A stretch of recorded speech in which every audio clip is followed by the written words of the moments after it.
In regards to Jackson State, the theme this summer was Jackson State lost a lot of talent. They won't look like the same team. Yada, yada, yada. Same thing, different story. But no one's talking about the additions or who stayed.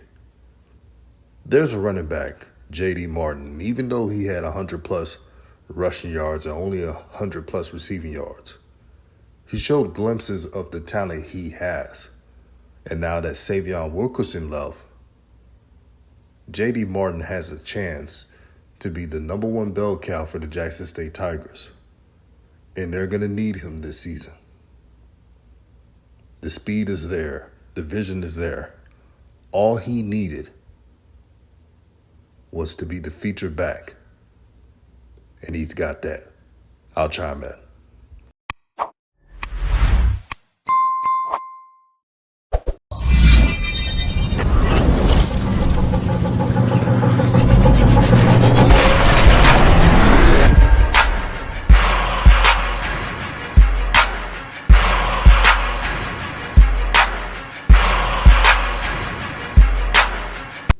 What's good, everyone? This is RawTruth Media, giving you the raw content that you deservedly need. Please like and share this video throughout all social media platforms. J.D. Martin. Remember the name. His time is now. He doesn't have to worry about waiting on his turn. He can now be an instant impact to this offense. And this young brother has talent. He was a high JUCO recruit, and as you know, in the JUCO rankings, 3-star in the JUCO rankings is very good. Is equivalent to like a low 4-star, which is pretty productive. Now, in 2021, you kind of saw a little bit of the glimpses. He rushed for 55 times for 250 yards.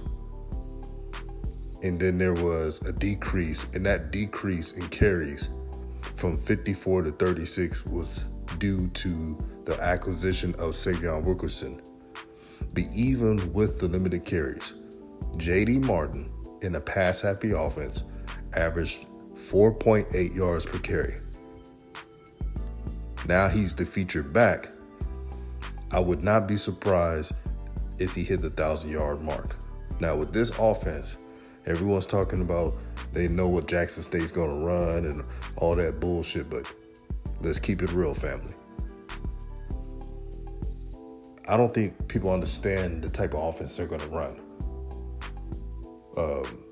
The type of coaches Maurice Harris was under, being that of Hugh Freeze and many others. It's going to be a balanced offense, and the run game is going to be implemented. When you look at the first game against South Carolina State, you will notice a stronger offensive line that's built more like one of those MEAC teams. They'll throw it some, but they want to control time of possession, be dominant in the line of scrimmage, and this bodes well for J.D. Martin. Now, I hope all the transfer players that love, I hope they have great careers going forward. But here's a lesson, and this is nothing to Savion. This is just real deal talk. This is what needs to be heard and said. When you leave a team and you're starting, think long and hard before you do. Look at Savion. I'm hearing Savion is 4th string, when he could have been the man at Jackson State. That's why y'all gotta think more than just football if you decide to leave.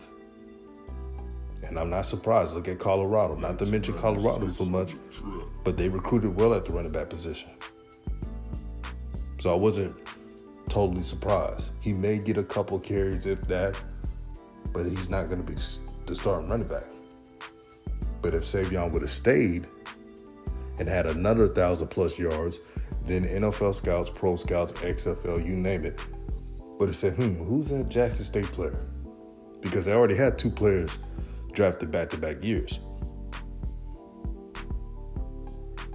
Now you can see J.D. Martin getting the touches, getting showcased the way he deserved to be showcased. And you never know, if he has a great year and he hits 1,000+ yards, he may have a pro invite. So that's one of the beauty of the transfer portal. Even if you lose a talented player, there's always a hungry athlete that's ready for their turn. But I'm excited for this running back unit, not just for J.D. Martin, but for players like Irv Mulligan. And if you watch his film, he did his thing at Wofford, and he played against great competition. He's going to be ready to go. Now, I think he's going to get adequate touches. And don't forget Desmond Moultrie. He's looking to contribute. So you got a lot of players on this team, especially in the running back position, who are just biding their time, looking to contribute. And don't forget freshman Ahmad Miller. I believe he's Aubrey Miller's brother. Good height on him, 6 foot 210. Could he be a sleeper? Who knows? But if he's anything close to his brother Aubrey Miller, look out. But I'm excited to see the running game. I'm also excited about the play calling. There was times last year when we know that Jackson State had a talented team last season, but they'll be at the goal line trying to overpass it, and you won't see that. You will see more common sense plays. Whatever the defense gives the offense, they're going to take advantage of it. Not force feeding throws. So that's a good part.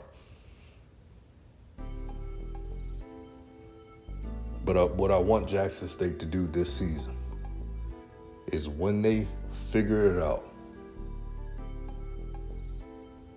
trust your training, trust everything what your coaches are telling you, because this coaching staff is damn good. You'll see it this season. And once that is figured out, look out.